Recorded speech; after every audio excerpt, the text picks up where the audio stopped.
ফুলকপি, ফুলকপির বড়া।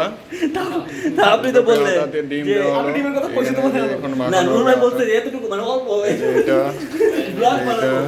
এটা কি ভাই? ফুলকপির ফ্রাই। ভাইয়া, এই যে এখানে এই যে। সুস্বাদু তরকারি, এটা ছেলে মাছ, টমেটো, ফুলকপি, মাছের ফ্রাই, এই যে ক্লিন ভিউ, এই যে ফুলকপির বড়া। এই যে আমরা এটার আগে তৈরি হচ্ছে এটা। ডিমের কোটিং করছি।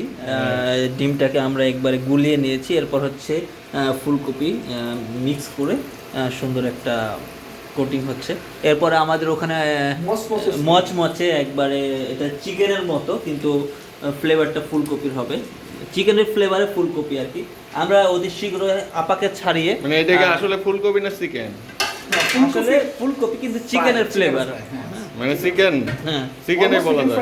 হ্যাঁ চিকেন ফ্রাইয়ের মতো এটা আমরা ফুলকপিকে চিকেনের মানে দিতে পারি, যেমন পাতাকপিকে হাঁসের মান দেওয়া, অনুরূপভাবে কাঁঠালকে গরুর গোস্তের মান আমরা এভাবে। ইতিপূর্বে পেয়েছি, অনুরূপভাবে ফুলকপিকে আমরা চিকেনের মান মর্যাদায় নিয়ে যাচ্ছি আর কি। আচ্ছা আচ্ছা।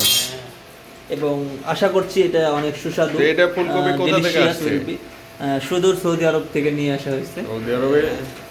এবং প্রিমিয়াম কোয়ালিটির আর কি। এবং যেমন এরিড ল্যান্ডে, যেমন কি একবার শুষ্ক মরুভূমিতে, যেমন আপনি যে আপনার পিএইচডি একটা বিষয় ছিল কি স্কাউস বা অনুরূপ, সেখানে কোনো একটা গবেষক এই গবেষণা করে নতুন করে নিয়ে আসছে যে ফুলকপি কীভাবে এই যেখানে পানি হয় না একবার শুষ্ক এলাকায় চাষাবাদ করা যায়, সেই গবেষণার ফলপ্রসূ আজকে আমরা এই যে নতুন একটা ওইটা মাখানোর পরে এটা ফ্রাই করা হচ্ছে এখানে তেলে।